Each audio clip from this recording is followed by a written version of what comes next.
लोकसभा चुनाव होने में करीब 8 से 9 महीने का वक्त बाकी है। 80 लोकसभा सीटों वाले राज्य यूपी में बीजेपी को अपने दम पर 70 और साथियों के साथ 73 सीटें मिलने की संभावना है। यह अनुमान लोकसभा चुनाव 2024 को लेकर इंडिया टीवी सीएनएक्स के ओपिनियन पोल में बताया गया है, लेकिन इसमें बीजेपी को कुछ जगह पर झटका भी लगा है।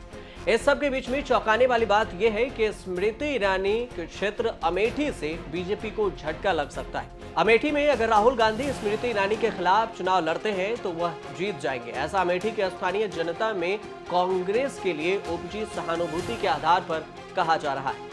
यूपी में बीजेपी और सहयोगियों को 80 में से 73 सीट मिलने की बात कही गई है। कांग्रेस को केवल 2 सीटें मिलेंगी और ये दोनों सीटें भी अवध क्षेत्र की है।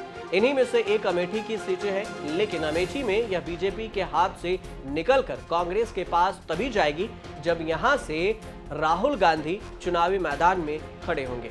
सीएनएक्स के डायरेक्टर भावेश झा ने कहा है कि अमेठी में कांटे की टक्कर है। स्मृति ईरानी यहां से हार सकती हैं। मैं यह दावा तो नहीं कर सकता, लेकिन अभी की स्थिति में यह बात कही गई है। यूपी में कांग्रेस और बीजेपी पर चौंकाने वाले सर्वे आए हैं, लेकिन इसे विस्तार से समझने से पहले एक सवाल का जवाब जान लेते हैं।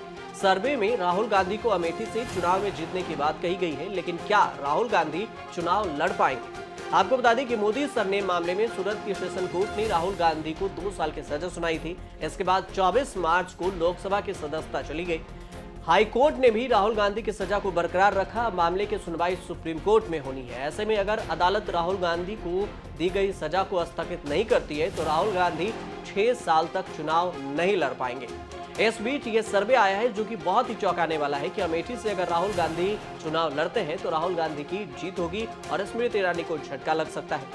यूपी में किसको कितने % वोट मिलने की संभावना है, तो टीवी सीएनएक्स सर्वे में ओपिनियन पोल के मुताबिक उत्तर प्रदेश में बीजेपी को 52% वोट मिलने की संभावना है। वहीं सपा को 23%, बीएसपी को 12%, कांग्रेस को 4% वोट मिलने की संभावना ओपिनियन पोल में बताया गया है। यूपी में बीजेपी लगातार अपना वोट % भी बढ़ा रही है। साल 2014 में यह 42% था। इसके बाद 2019 में 49.6% रहा।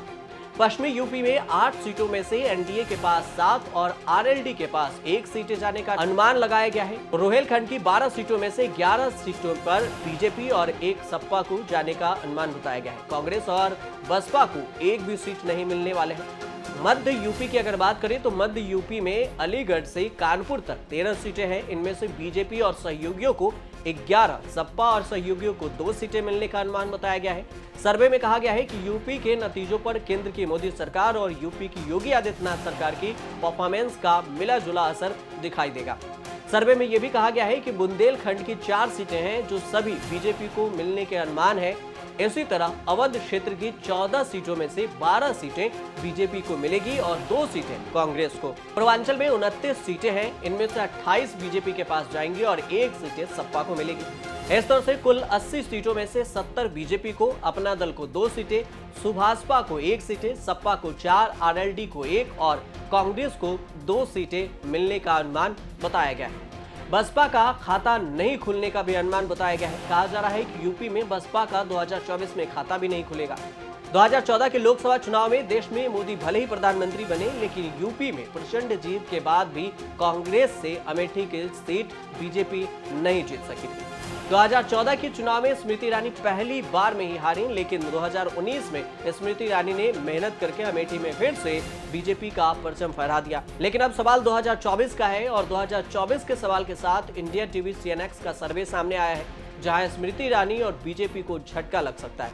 लेकिन 2024 में कौन बाजी मारता है, ये आने वाला चुनाव परिणाम पर ही निर्भर करेगा कि आखिर यूपी में कौन बाजी मारेगा। अब देखते रहिए न्यूज़ तक।